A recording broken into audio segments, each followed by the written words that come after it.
Hi, everybody. J.K. Galloway. This is Siobhan. She's pretty.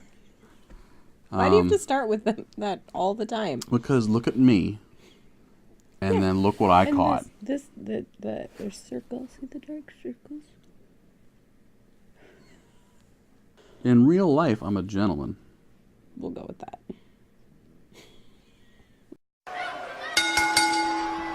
Anyway, gotta make her watch another Wrestling with Regret video because she likes him, Brian Zane. He's very clever and funny. Mm-hmm. And I'm gonna make you watch the worst of 2017. Okay. She's very excited about it. I'm very tired. I'm sorry. But most of this you probably know, so that's good. We'll see. Or at least aware of last year. We'll see. Remember, there's not room in my brain for this stuff. It's kind of in and Not out. room in your brain for much. I'm gonna pay for that one later. Yep. Okay.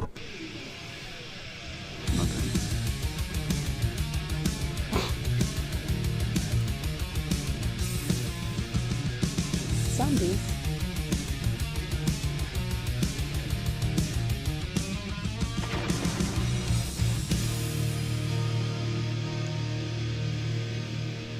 All ready? Well, folks, another year is in the books. Whether it be our weather, our celebrities, our politics, whatever, everything feels like it's getting worse and sadder and angrier and more on fire. Well, thank God for professional wrestling, because at least it gives us something we can all look at and point and laugh at. As is tradition on this channel, this week I'm looking at the worst and the best of WWE in the year 2017. And as always, I'm giving you the bad news first. Number 8. Money in the Bank controversy. Every year we always get excited as Money in the Bank approaches. It gives us a glimpse into who the company thinks is their future stars or next world champions. Not to mention there's the potential for all the mind-blowing spots in the match itself.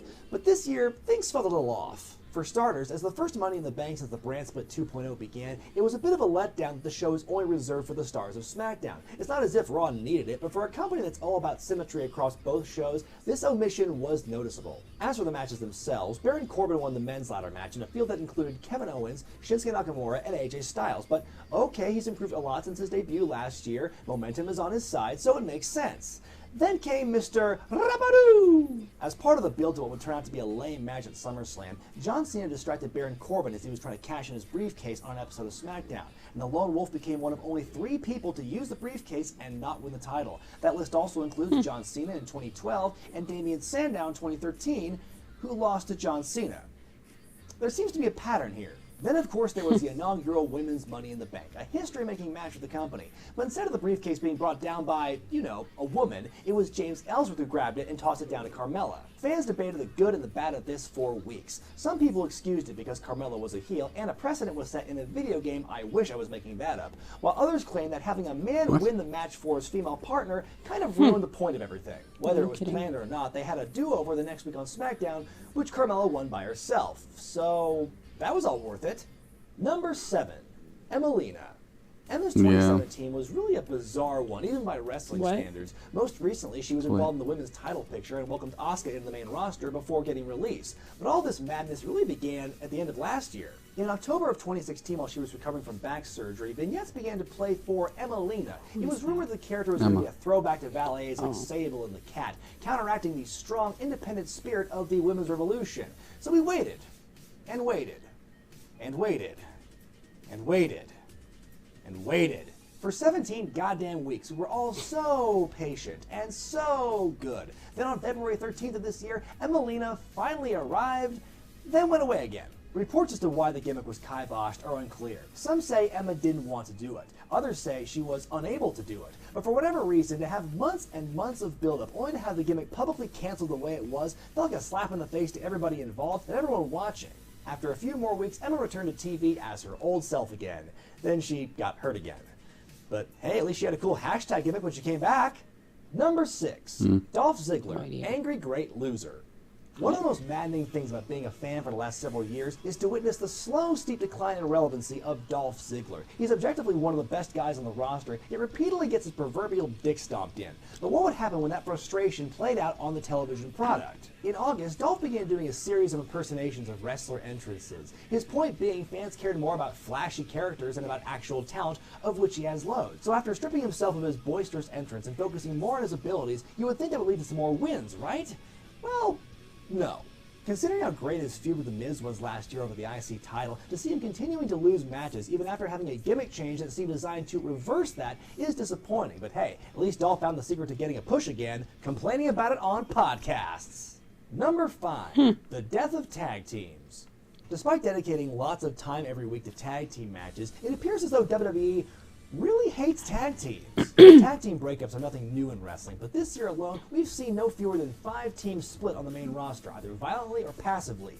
Jared KO, Enzo and Cass, The Golden Truth, American Alpha, and most recently, the Hype Bros. That number goes up to 6 if you count DIY's breakup at TakeOver Chicago. And even though it was still a really great moment, the impact immediately died off when we found out that Tommaso Ciampa, who instigated the breakup, would be out with a knee injury. Now, in the grand scheme of things, most of these tag teams breaking up aren't a huge loss. Most were never going to challenge for the championship anyway. But it does create an even wider gap between teams that are contenders and teams that aren't. All these breakups do is further expose just how laughably imbalanced the tag divisions are across both shows. There's still plenty of teams out there, but they're way below the caliber of guys like the Usos, the New Day, the Bar, and Rollins and Ambrose. Breezango and the Ascension are just doing comic relief now. They're barely wrestling on TV anymore. With so few tag teams getting exposure, it makes sense to thin the herd, but the problem still lies in trying to elevate the rest of the tag teams across Raw and SmackDown that maybe aren't challenging for the belts at any given moment. Number 4, NXT's class of 2017. Here's a question that WWE needs to seriously address. Does NXT currently exist to help create the company's next superstars, or to help freshen up their mid-card? Because if it's the latter of the two, they're doing a great job. Although the jury is still out on the Riot Squad and 2/3 of Absolution, this year has not been good to others who have been promoted.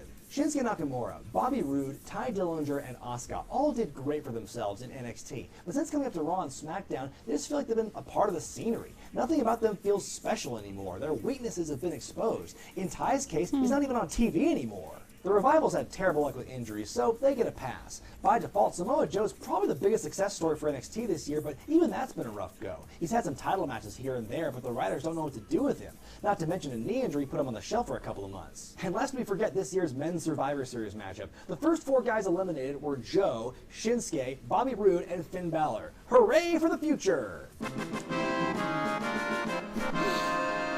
The problem is, there's an expectation among fans that these huge stars of NXT should be able to carry some of their momentum with them when they go to Raw or SmackDown, but for the most part, that has not been the case. Maybe the company should temper fans' expectations by just calling up a bunch of mid-carders from NXT so there's less of a ceiling and less disappointment.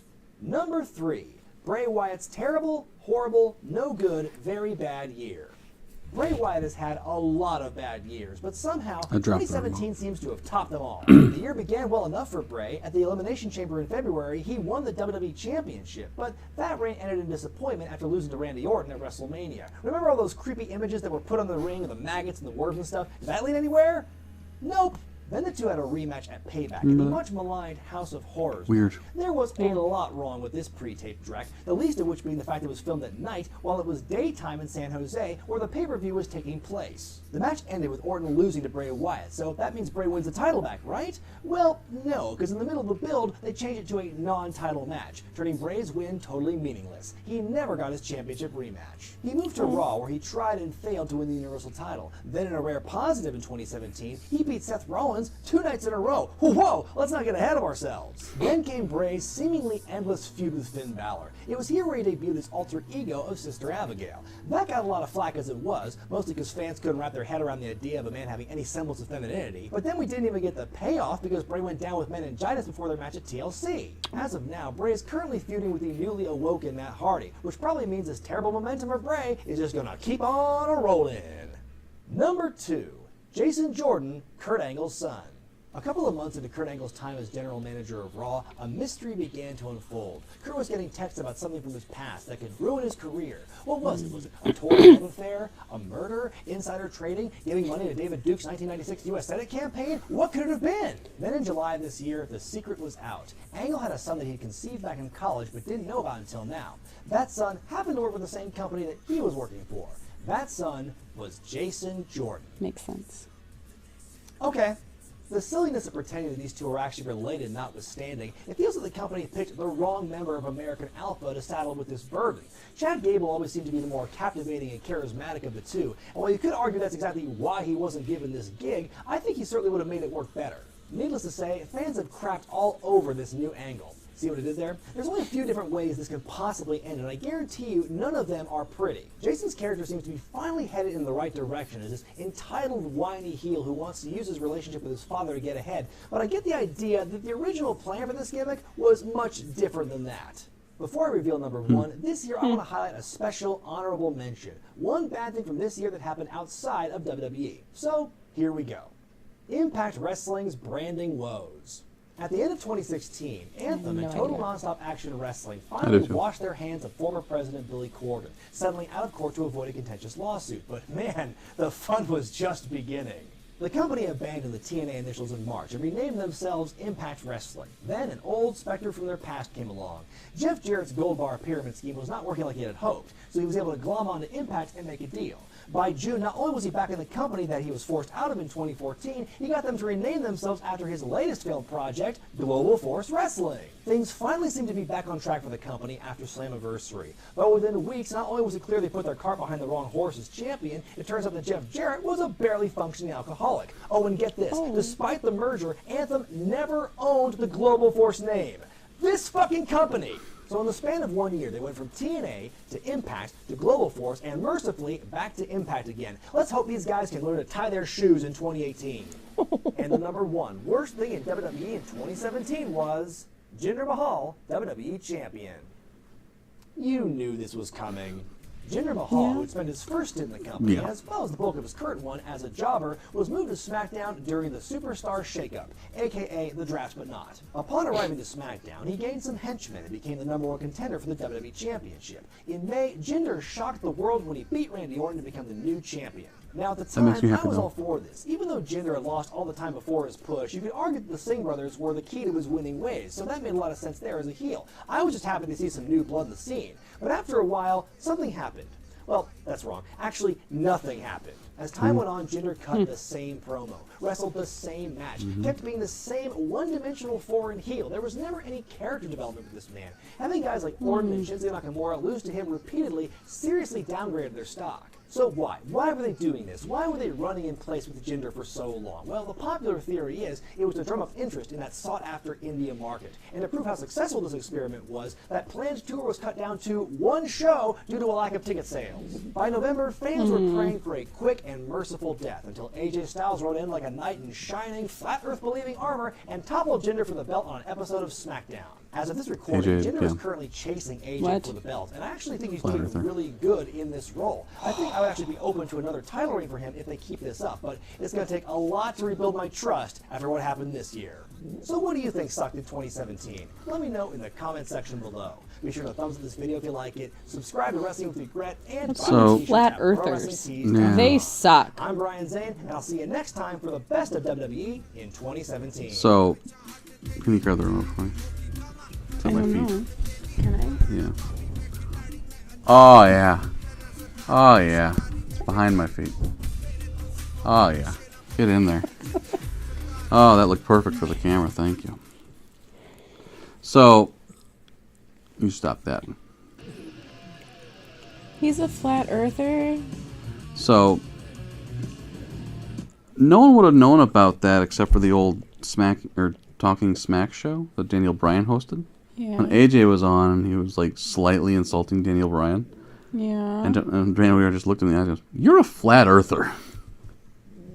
And he just said, "I'm not a flat earther, but there are some questions." I was like, "What question?" And they just went off on it, and you could tell AJ was completely uncomfortable. Like it must have been something he said in passing. As good as he is in the ring, he's a troglodyte in his brain. which is too bad. That's He's into so- Jesus and so- so flat the earther. flat earther thing. Like, come on. Here's my you're question right. for like But- flat earthers, especially AJ, who's On a plane? on a plane almost every day. How the hell do you think? Look out the window.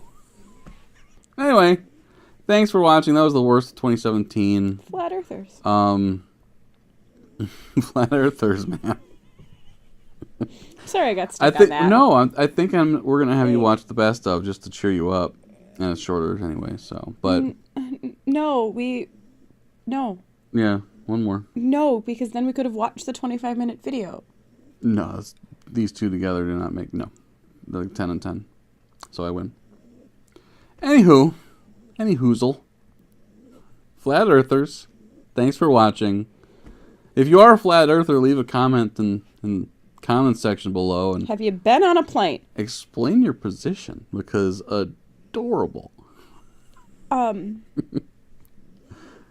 No, we're gonna go No, before you get riled up.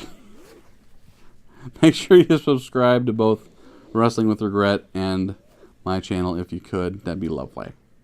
Bye. Subscribe. Thanks. Bye. Flat Earther. Oh.